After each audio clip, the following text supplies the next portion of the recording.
Hey everyone, I finally got one of the parts in I was waiting for the 350Z.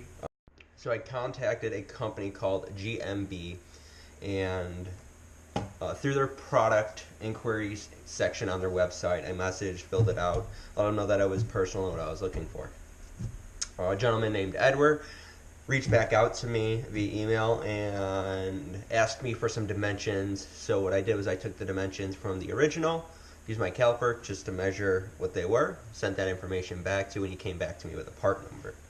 The part number he came back with was 220-1538, and this is the closest fit. They're not exact, but they're good enough. But instead of spending $150 on a new piece, I just went and bought the new U-joint. So now with the new U-joint, I have to install it in between these guys. Now, the pain section of this is, it seems like when they built these, they weren't built to come apart. The other issue that I got to take into consideration is that the fitment on this, when they put these in, essentially on the side of it, they used a press to bend over the metal a little bit to hold it in. Now, for something that is replaceable, makes sense, but for the U-joint to be replaced, that makes it a little bit harder. So essentially what I did was I cleaned these out, filed them down where it was bent over. I still got to clean them up a little bit more with some fine grit sandpaper just to make sure I got it knocked down the most. And then when I put those in, it'll loosely fit in to these sections. So it's not going to be a tight fit. All right.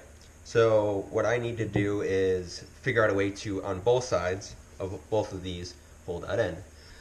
So now the part comes where I need to figure out how I want to get these guys in here.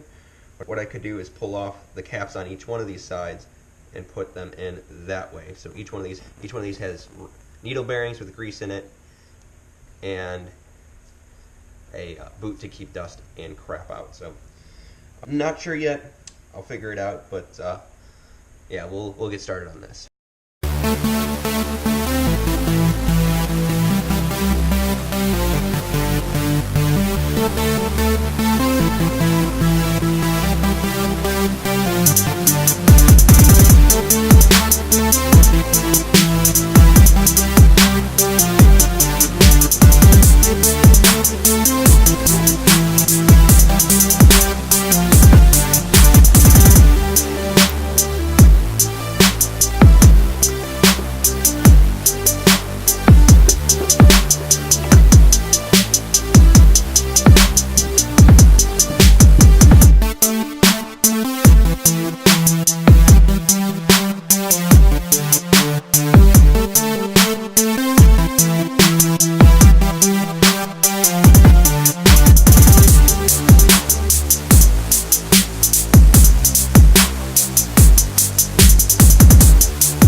Alright, sweet, look at that.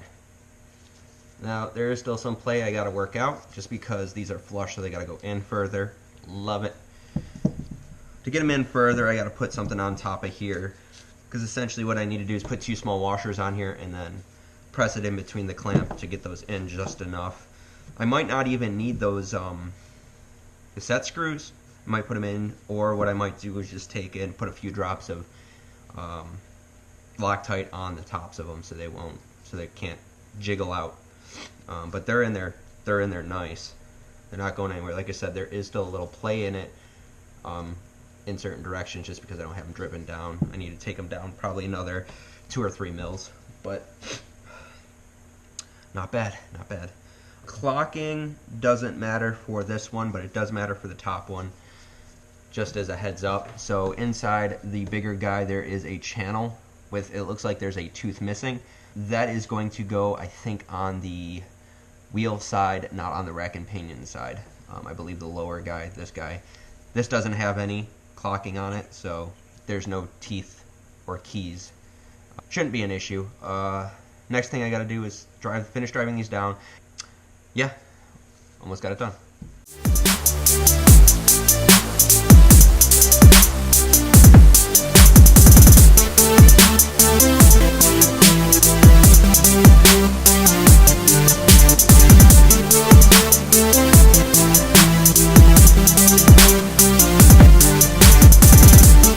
Yeah, a couple of washers work perfectly to put those in. I don't know what size they are.